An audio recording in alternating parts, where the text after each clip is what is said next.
How about that for a first inning? The Twins hitting 3 first-inning home runs against Cleveland and did not let up at all from there in a blowout victory, a much-needed blowout victory to close out that series at Cleveland. What's up? This is Tom Froming at TF Twins on Twitter. TF Twins is a channel here. Please consider subscribing for more Twins talk. We're going to get into this Cleveland series, and it ended real nice. Thankfully, didn't get started so great. So let's get into it. We're going to talk about a little bit about the rotation, a little bit about the bullpen, a little about the lineup, and then we're going to take a look forward into what's next for the Twins. See, as you can see here, they lost 5-3, they lost 7-4, and then they won 10-2. So again, ending on a high note, avoiding the sweep, that was key, but really troublesome to see Jose Barrios and Kenta Maeda, especially Maeda, struggling.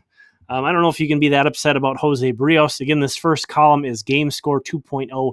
Anything over 50 is sort of a positive, an above average start, I guess you could think of it as. And as you can see here, Jay Happ, who had a no-hitter into the 8th inning his last start, has the best pitching performance on the team in this series now as well. So 2 really good turns, and actually he's been really good so far this year altogether.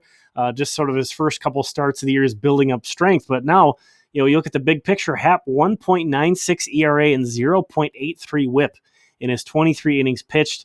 Not getting a lot of strikeouts, but definitely effective. So, you'd like to see more swing and miss stuff. Sometimes a little bit relying on weak contact doesn't going to last forever, but nothing to complain about in these last 2 starts. He's been outstanding, and again, delivered 2 very big performances. Only got 2 runs of support in his last start, and the Twins won that game 2-0. So nice to see him get, again, a huge first inning for the Twins in support of Happ. Kenta Maeda is struggling. He is in a bad place right now. You may have seen this talked about, but he's already given up a lot of what he did last year. So Kenta Maeda, we're here at his baseball reference page. Last year, he almost has given up as many hits as he did last year, almost as many runs, almost as many earned runs, almost as many home runs. And we're talking 5 starts versus 11 starts. It's ugly. It's not looking good. He doesn't seem to have a feel for his changeup, and when that's not going, his slider isn't as good. It's a little bit more predictable when he's going to go to it. He's always been a guy who relies a ton on throwing over the heart of the plate, and that works. If you got good enough pitches that move enough, which Maeda does, and you're keeping guys off balance, and they don't know what to expect, that can work. His 4-seam fastball has never really been a great pitch for him. Started throwing it even less last year, so that changeup, that split change, is such an important pitch. He needs to find that. It was rough. It was a rough start. And, Barrios, he pitched pretty well. He had that, it wasn't a huge impact. I think he was only going to pitch to one more guy, but pretty embarrassing that Rocco Baldelli forgot that there was a mound visit earlier in the game. Talked about that a bit. And then had to remove Barrios before he was going to give him one more guy. But these, 60% strike percentage isn't terrible, but it's not real good for Barrios there. And yeah, again, he didn't really strike anybody out either. Not a lot of Ks coming from the starting rotation, but again, Jay Happ's the guy to celebrate here. He's been really good picking up the team when they're in a rough spot. So kudos to him. Moving over to the bullpen, I don't want to spend too much time on these guys because we're tired of them. And they not really any noteworthy performances. A pretty bad series again for the bullpen. Today it was Dobnak, and he delivered 2 shutout innings. Nice to see out of him. But overall, a lot of negatives. Alex Colomé pitched in these first 2 games. He only retired 2 of these 7 batters that he faced. That is not good, if you didn't know. So, bullpen, I'm probably going to record something about this before too long. If you were to want to pick something that's your biggest concern about a team, I think bullpen maybe is the easiest thing to fix. If you think about a lot of the best pitchers in baseball, the best relievers in baseball right now, they were at one point very unheralded, maybe failed starting pitchers or prospects, kind of mid to late round draft pick prospects who never really were up high on lists. The the Twins have quite a few guys who I think could contribute to this bullpen if they're willing to go through a transition. And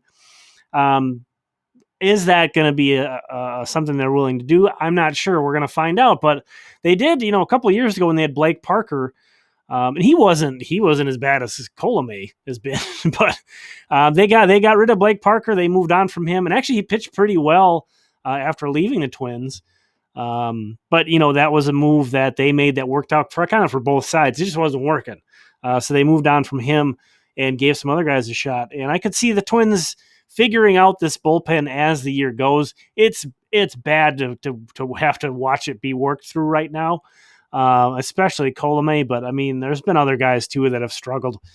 And then from the lineup, Byron Buxton. Wow, what a series! My goodness, 7 for 9 with 2 homers and 2 doubles, and he only played in the 2 games. Just incredible. He, MVP. What more can you say? The guy's just been unbelievable. As you can see, the Twins, they didn't necessarily have a good strikeout to walk ratio in this series. Only drew 3 walks. Runners in scoring position. That's much better than it's been. 250. Kind of will take that at this point. Left 12 men on. BABIP was down low, 222. That's pretty low, but they got 13 extra base hits thanks to 8 in this game. And the hard hit rate, that's above average there. So good to see them hitting the ball well. Buxton's obviously the headliner, but Kirilloff actually had a hit in all 3 of these games, 1 hit. It's not like he's like tearing the cover off the ball, but good to see him gaining some momentum and hopefully putting that season opening slump behind him here. I think, people are forgetting, how good Max Kepler can be. People are forgetting how good Miguel Sano can be. He can be pretty bad at times, but sometimes he can be, one of the best hitters in baseball for stretches when he catches fire. I think they're missing those guys. I don't know if there was anything more encouraging, though, than Mitch Garver absolutely destroying 2 home runs in today's game. So that was really nice to see out of him. Jeffers, too. If those 2 guys can get it turned around, there's just been a lot of guys providing next to nothing in this lineup. So it's been hard, even though Cruz has been hitting, Buxton's been hitting. It's just been tough because if you have these black holes in your lineup, it's hard to score any runs. But you see when it all comes together, what happens. And, that felt like a 2019 Twins game. Get out, jump out early, knock the starter out early. From then on, you're facing the other opposing team's worst pitchers at that point. You can kind of just cruise to victory. It was nice to see, and especially nice to see we're back here at the Twin site. Not only did that break, this 4-game losing streak, they had a bunch of losses before then, but it, made sure they didn't get swept at Cleveland, and now they have an off day. They're traveling. I think having such a positive outcome and a huge, easy victory rolling into an off day, traveling, coming back home, that is going to be a huge boost to this team. I think it would have been really tough if they would have lost again. Rocco, after this loss on Tuesday, talked about how the team was getting its guts ripped out every night. And as fans, we're feeling it too, So, I think we can relate as well. Feeling good. Tomorrow, we know they're not going to lose.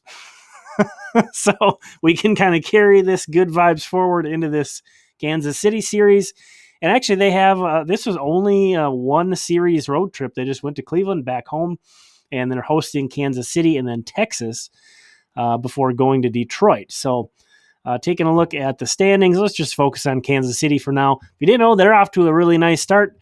First in the division right now. I'm recording this on Wednesday evening. But yeah, they have a game in progress. So this isn't including that game.